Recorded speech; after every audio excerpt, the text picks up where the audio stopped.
É bacana que o livro de Efésios meio que te ensina a andar em sociedade. Se você for ver o livro de Efésios de 1 ao 5, ele ensina como o empregado tem que tratar o seu senhor, como o senhor tem que tratar o seu empregado, como o pai tem que tratar os filhos tratar o pai, como o marido tem que tratar a sua esposa, como a esposa tem que tratar o marido. Ele ensina você bons modos, vamos dizer assim, o livro de Efésios. Ele te ensina a conviver, a andar na sociedade, a como ser uma pessoa melhor.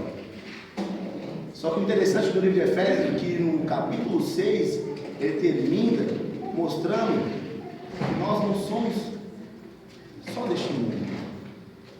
Que nós não temos problemas só deste mundo. Que existe uma batalha, que existe uma guerra no mundo espiritual. Quem já orou de tal maneira que quando parou de orar sentiu o corpo cansado como se tivesse corrido 5, 10 quilômetros?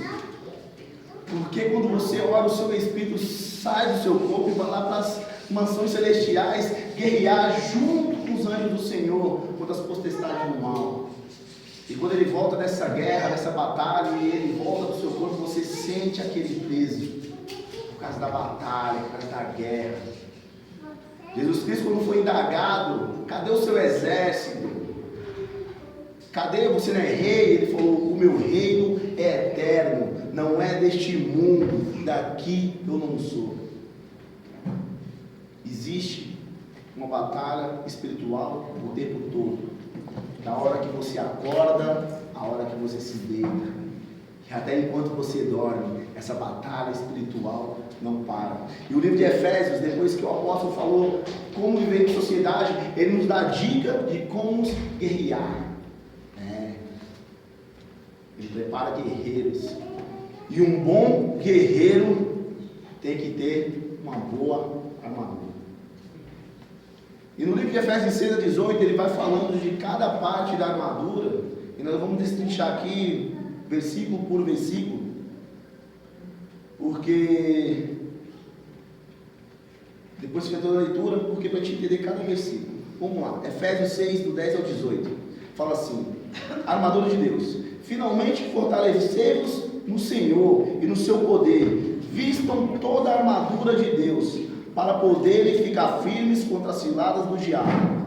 Pois a nossa luta não é contra a carne, nem contra homens, mas contra poderes e autoridades e contra dominadores deste mundo de trevas, contra as forças espirituais do mal nas regiões celestiais.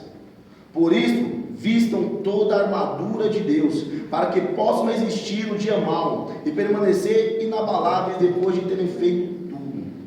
Assim, mantenha-se firme, cingindo-se do cinto da verdade, vestindo a couraça da justiça e tendo os pés calçados com a prontidão do evangelho da paz. Além disso, usem o escudo da fé, com o qual vocês poderão apagar todas as setas inflamáveis do maligno. Use o capacete da salvação e a espada do Espírito, que é a palavra de Deus. Orem no Espírito em todas as ocasiões, com toda oração e súplica. Tendo isso em mente, estejam atentos e perseverantes na oração por todos os santos. Amém? Começando pelo 10, que ele fala: fortalecei-vos no Senhor e no seu forte poder. As nossas forças não são suficientes. Silas, pode abrir Jeremias 17, lê o 5, né? E depois lê o 7. Jeremias 17. Jeremias 17, lê primeiro o 5, depois lê o 7. Nós temos que entender que a nossa força vem do Senhor. Temos que entender que a nossa batalha só vai ter vitória se o Senhor estiver conosco. Lê o 5 primeiro, Silas, por favor. Assim diz o Senhor: maldito é o homem que confia nos homens, que faz da humanidade mortal a sua força, mas cujo coração se afasta do Senhor. O 5. O 5, né? Isso. Ali, maldito o homem que confia no homem e faz do seu braço a sua força.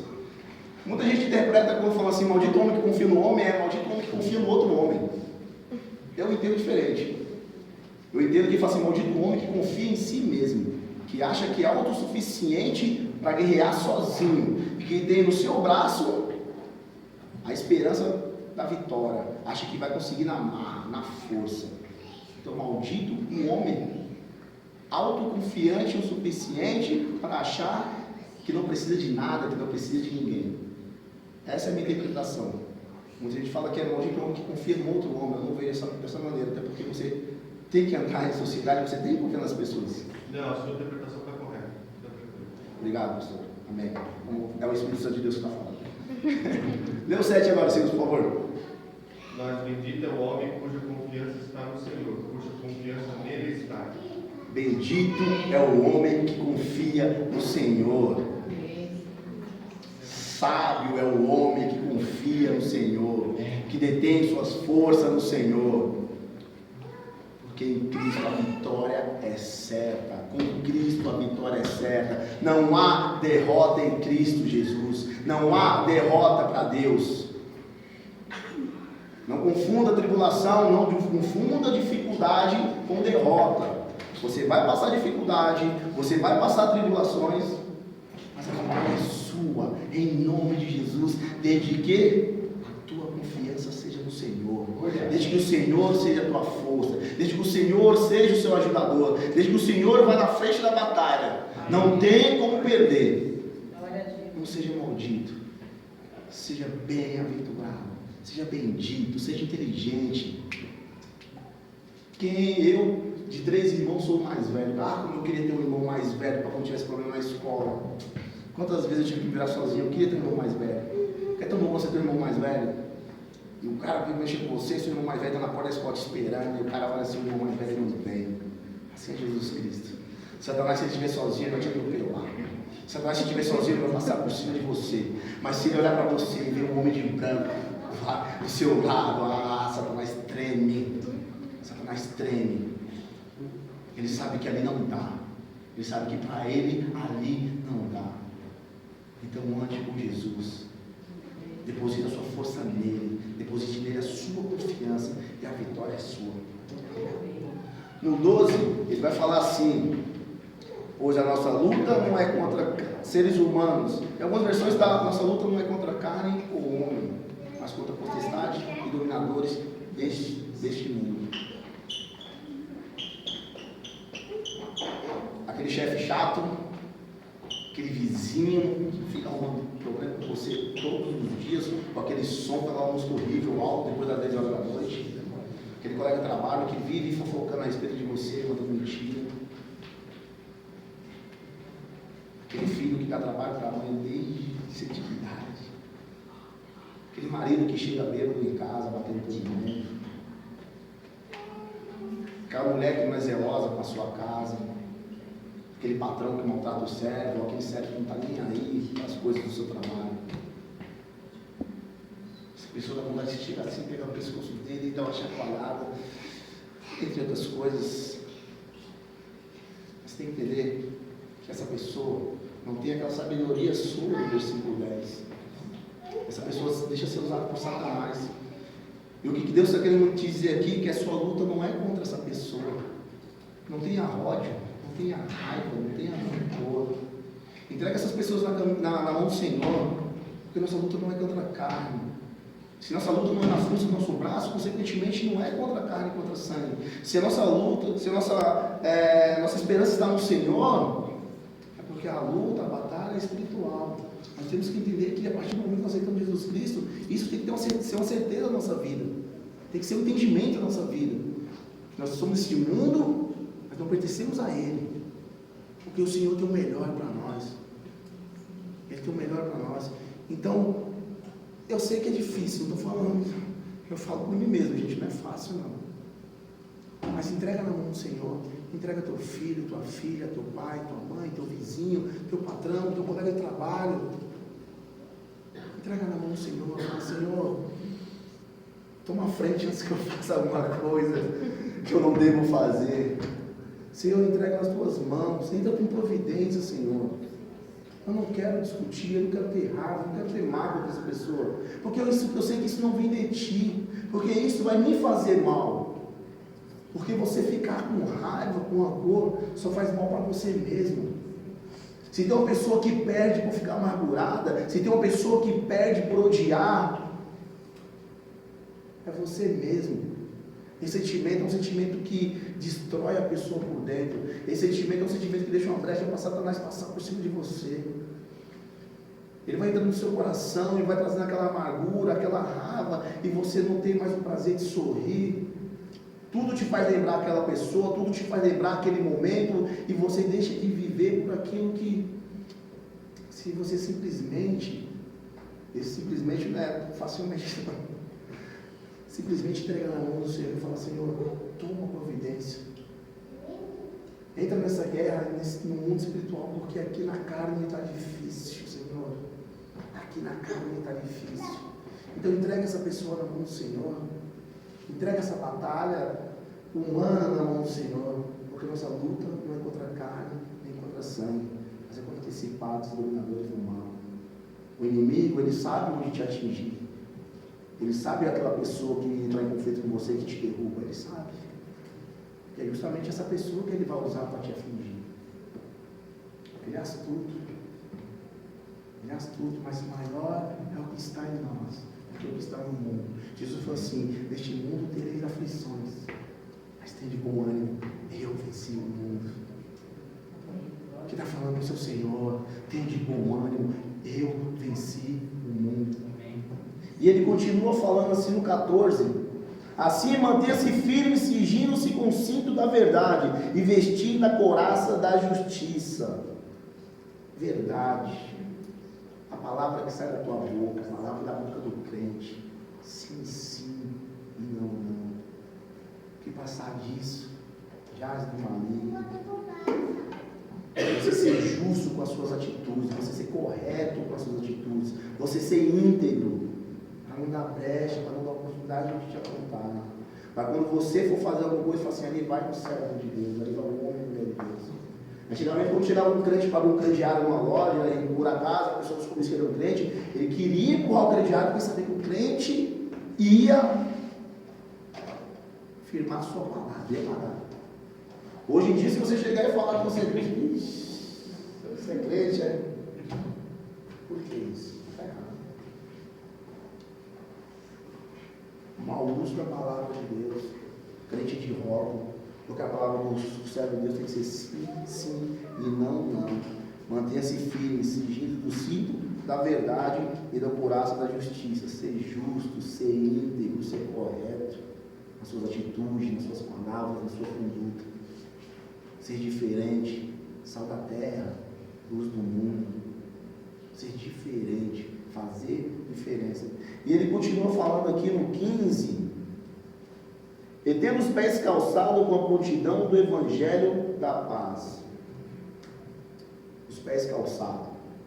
A base do seu corpo são os seus pés. Quem já luta, que praticou qualquer tipo de arte marcial, até mesmo quem vai fazer qualquer tipo de treino, a base, a forma que você põe os seus pés é que vão definir a sua atitude. Por isso que quando você vai lutar, eles evitam de que você fique com os pés paralelos. Porque você precisa ser base. Manda você colocar o pé fraca na frente para você ter uma base. Para isso, seu pé tem que estar protegido. Se você correr descalço, vai chegar uma hora que você vai parar de correr, porque os seus pés vão se machucar e você não vai conseguir chegar no alvo. Então você tem uma base sólida, uma base cristã. Isso aqui, ó, está na igreja, lê a palavra, ir nos cultos, participar dos eventos da igreja, orar, jejuar, ir no monte, ter uma base sólida. A Bíblia fala assim que o homem sábio edifica sua casa na rocha, onde vem o vento, a água e não destrói. Mas o homem tolo edifica sua casa na areia, onde simplesmente vem o vento, a água e leva tudo.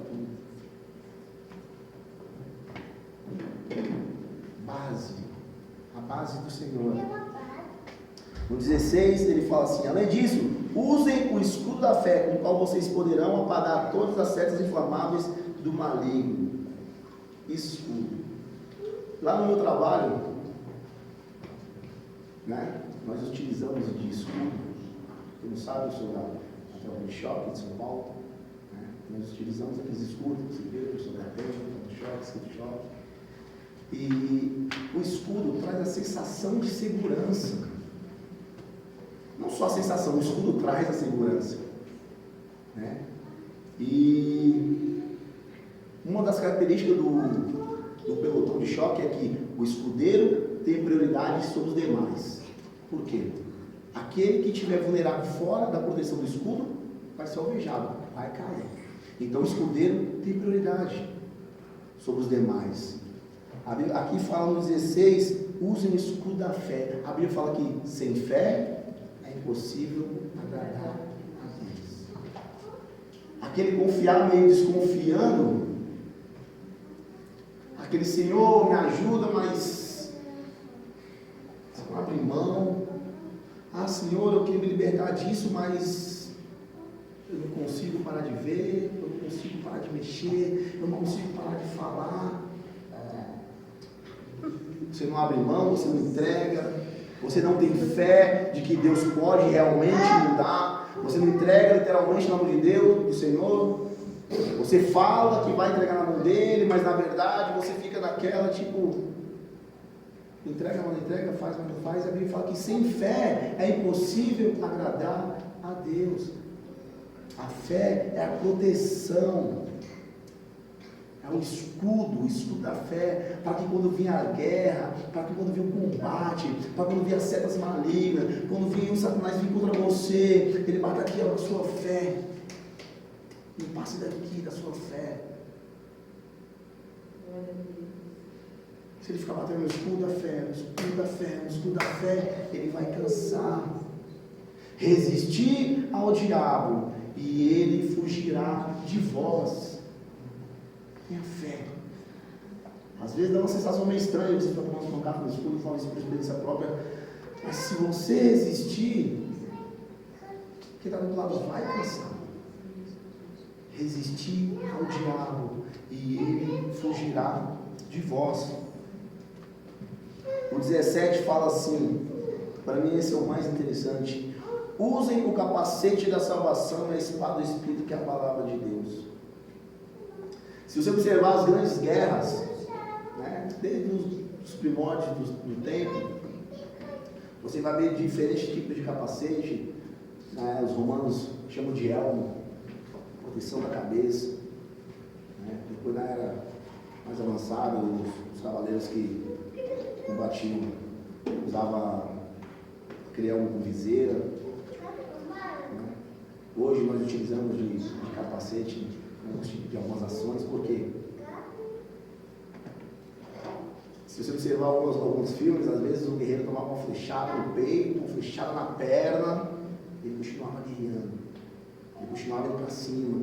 Às vezes tomava um corte na espada e continuava, mas atingiu a cabeça, acabou. Atingiu a cabeça, já era. E o que a palavra quer dizer com isso? Porque é aí que Satanás tenta te derrubar, aqui, sua mente.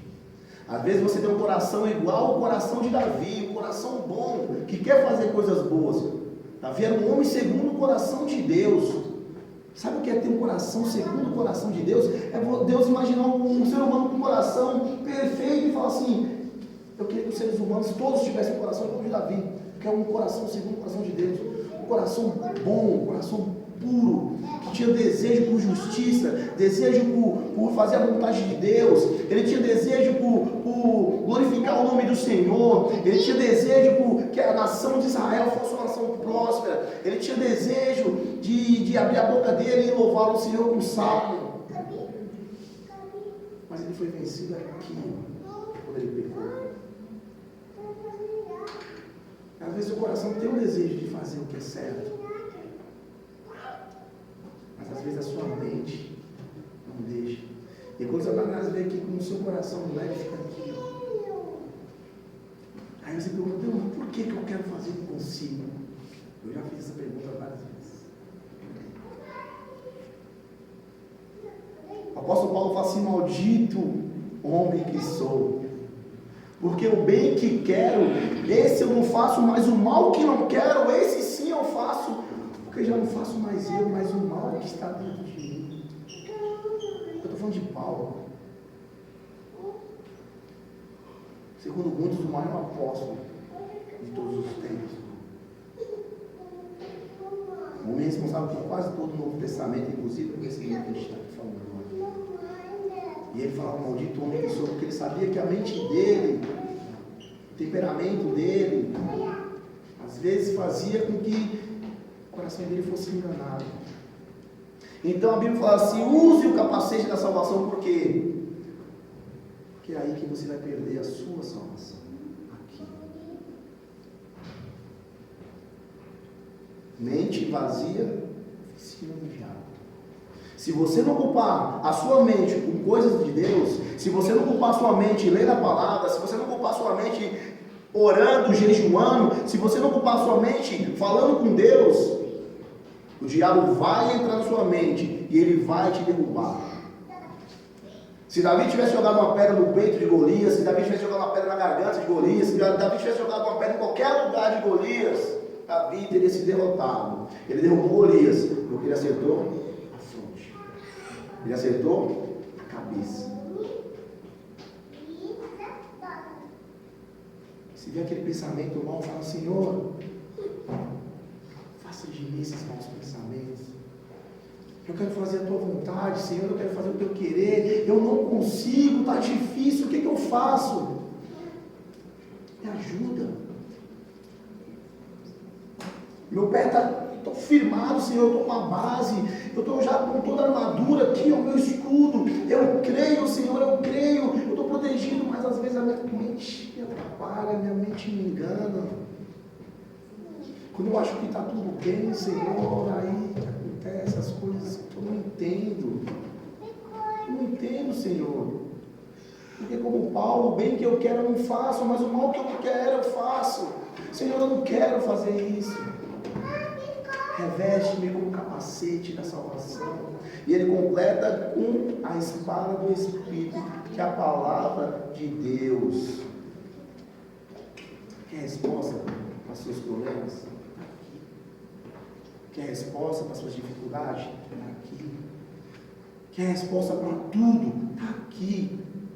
Ele deixou isso aqui, não foi para enfeitar a estante, não foi para ficar aberto no Salmo 91 na cabeceira da cama, ou ficar no painel do seu carro, para caso o guarda te pare e olhe e fala assim, oh, então a Bíblia, será que ele é uma boa pessoa? Não. Para você ler, meditar a palavra do Senhor de dia e de noite. A palavra diz que vós pereceis por não conhecer as Escrituras. Porque se você ler, você vai entender e você vai praticar. Não tem como você praticar uma coisa que você não sabe o que você tem que fazer. E se você não ler e não entender o que é certo a fazer, não se preocupa, o diabo vai entrar na sua mente e vai te ensinar o que é errado a fazer. Que com ele é desse jeito. Pouco ideia. Vem para roubar, para matar, para destruir, vem para te atropelar, para passar por cima de você. E se você não estiver atento, se você não estiver embasado, se você não estiver aqui, ó, firme na palavra do Senhor, se você não ler a palavra de Deus, ele vai vir e vai passar por cima de você. E no 18 fala assim, orem no Espírito em todas as ocasiões, em toda oração e súplica. Tendo isso em mente, estejam atentos e perseverem na oração. Hoje o culto é culto de oração, certo? E se ele terminou falando em oração, é porque ele sabe que é na oração que a gente vai conseguir a vitória. Então fique de pé, feche seus olhos. Fique à vontade agora para ficar sentado, em pé, passear pela igreja. Este é o momento que o seu espírito vai sair do seu corpo e vai lá para as regiões celestiais guerrear. Depois de tudo isso que você ouviu, você vai querer que ele saia de qualquer jeito? Com que armadura você está se vestindo agora? Com que armadura você está se revestindo agora, depois disso que o Espírito Santo de Deus falou para você. Preste atenção. Você vai entrar numa guerra espiritual agora. Deus te deu todas as dicas. Seja sábio, seja prudente. Feche seus olhos e comece a falar com Deus. Amém?